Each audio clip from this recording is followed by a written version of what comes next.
मित्रों,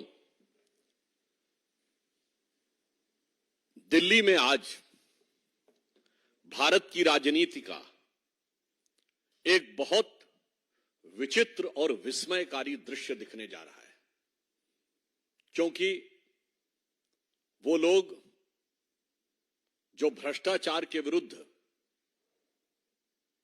जिन पार्टियों को चोर और बेईमान की संज्ञा देकर सत्ता में आए थे, आज उन्हीं के हम सफर और हमराज होते चले जा रहे हैं। आज यह इसलिए महत्वपूर्ण है क्योंकि भारत की राजनीति में पहली बार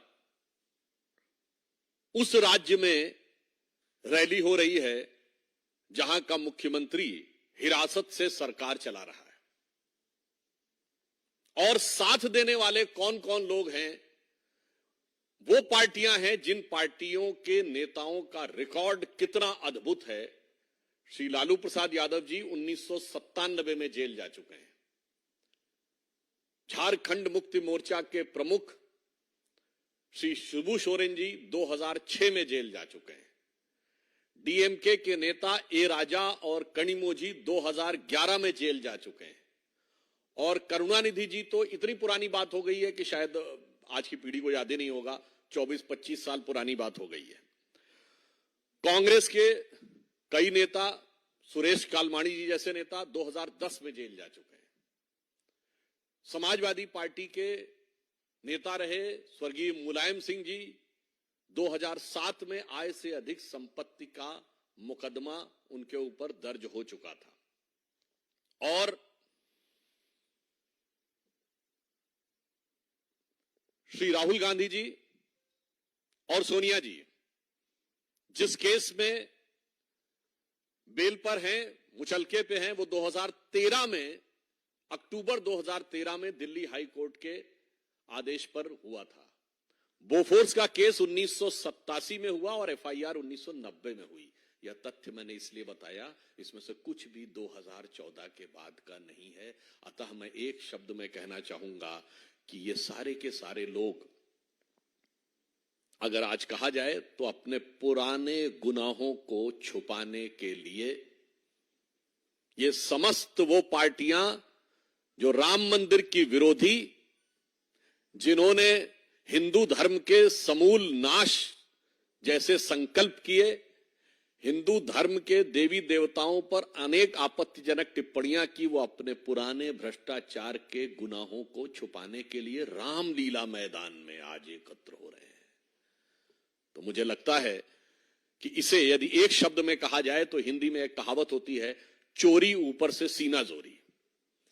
जो विगत 3 पीढ़ियों से भ्रष्टाचार के आरोप में कोर्ट कचहरी और जांच एजेंसियों के चक्कर काटते रहे, जेल से अंदर और बाहर आते रहे, वो आज आकर जिस निर्लज्जता का प्रदर्शन कर रहे हैं, वो सिर्फ भारत की राजनीति में आलोचना योग्य नहीं है।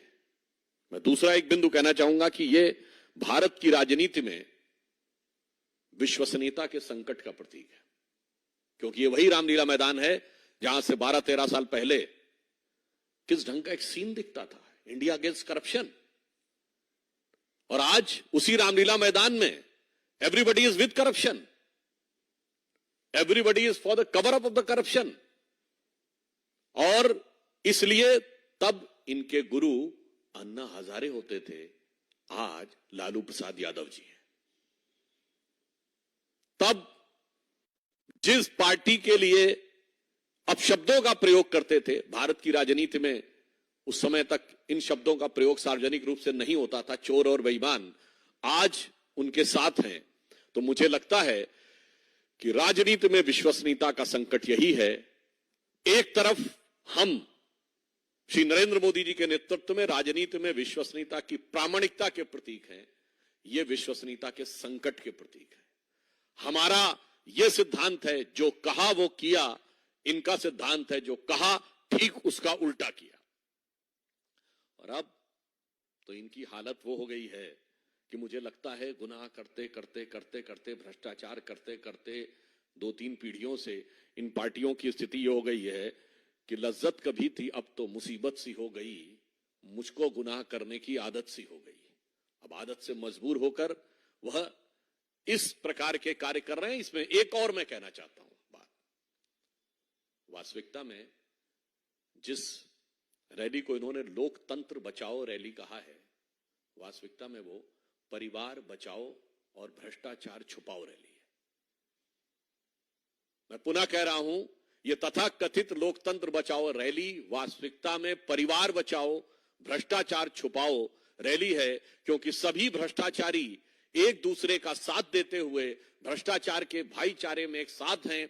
और ये मैं अभी आपको बता रहा हूं, परिवारवाद के कुछ नए आयाम, परिवारवाद के कुछ नए स्वरूप, परिवारवाद का के कुछ सदस्यों का नया अन्नप्राशन होता हुआ आपको आज नजर आएगा।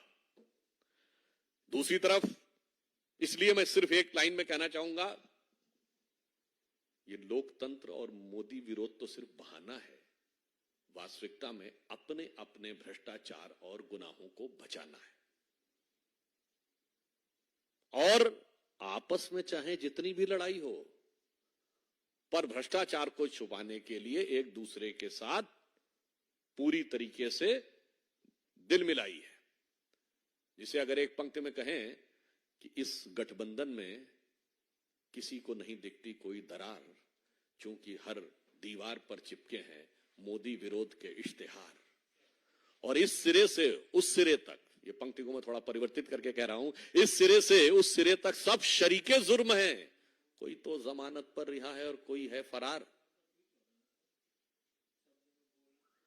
दूसरी तरफ, इसी राष्ट्रीय राजधानी से थोड़ी दूरी के ऊपर मेरठ में प्रधानमंत्री श्री नरेंद्र मोदी जी की आज रैली होने जा रही है।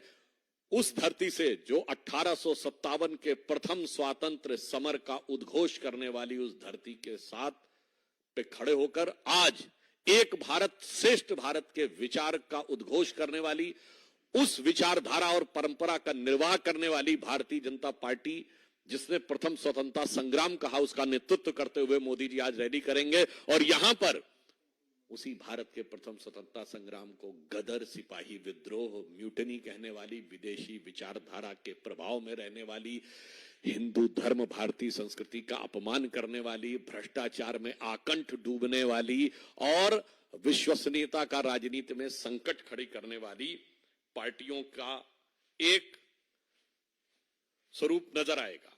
एक तरफ वो दल हैं जिनके लिए सिर्फ और सिर्फ अपना परिवार है, और एक तरफ मोदी जी के नेतृत्व में हम हैं जिसके लिए 140 करोड़ देशवासियों का परिवार है। और वैसे हमारे धर्मशास्त्रों में कहा गया है, व्यसन की मित्रता बहुत अच्छी होती है, बहुत प्रबल होती है, दुर्गुण की मित्रता। मतलब कोई खराब, जैसे जुआरी, शराबी बहुत अच्छे मित्र होते हैं आपस में, तो वैसे ही यहां व्यसन की मित्रता का, व्यसन के भाईचारे का बहुत सुंदर स्वरूप आपको देखने को मिलेगा। और इसलिए मैं अंत में सिर्फ यह कहना चाहूंगा कि आज देश की जनता के सामने एक फूड फॉर थॉट भी है कि एक तरफ नई राजनीति और प्रयोगधर्मी राजनीति का वक्त अब नहीं है। भारत जिस मुकाम की तरफ आगे बढ़ा है, उसमें जांचे परखे खरे, तपे तपाए और आजमाए हुए नेतृत्व का में आगे बढ़ने का वक्त है। और जिस प्रकार का छल इसी रामलीला मैदान पे इस देश की जनता के साथ हुआ था कि नई राजनीति, भ्रष्टाचार के विरुद्ध संघर्ष, जिसमें कभी अन्ना हजारे थे, किरण बेदी थी, कुमार विश्वास थे और अन्य लोग थे, जन लोकपाल था जहां शपथ ली गई थी।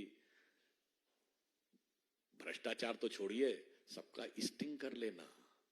आज तो जाके उनके स्टिंग में जाके बैठ गए। जो कहते थे सब मिले हुए हैं जी, सबके साथ मिलके जाके बैठ गए। तो मुझे लगता है कि एक तरफ वो था और आज जिस प्रकार के महारथियों के साथ आकर खड़े हैं, तो मुझे लगता है कि शायद उनके लिए वो पुराने गीत की एक पंक्ति कही जा सकती है कि रहते थे कभी जिनके दिल में ये जान से भी प्यारों की तरह बैठे हैं उन्हीं के कूचे में, पर आज गुनहगारों की तरह।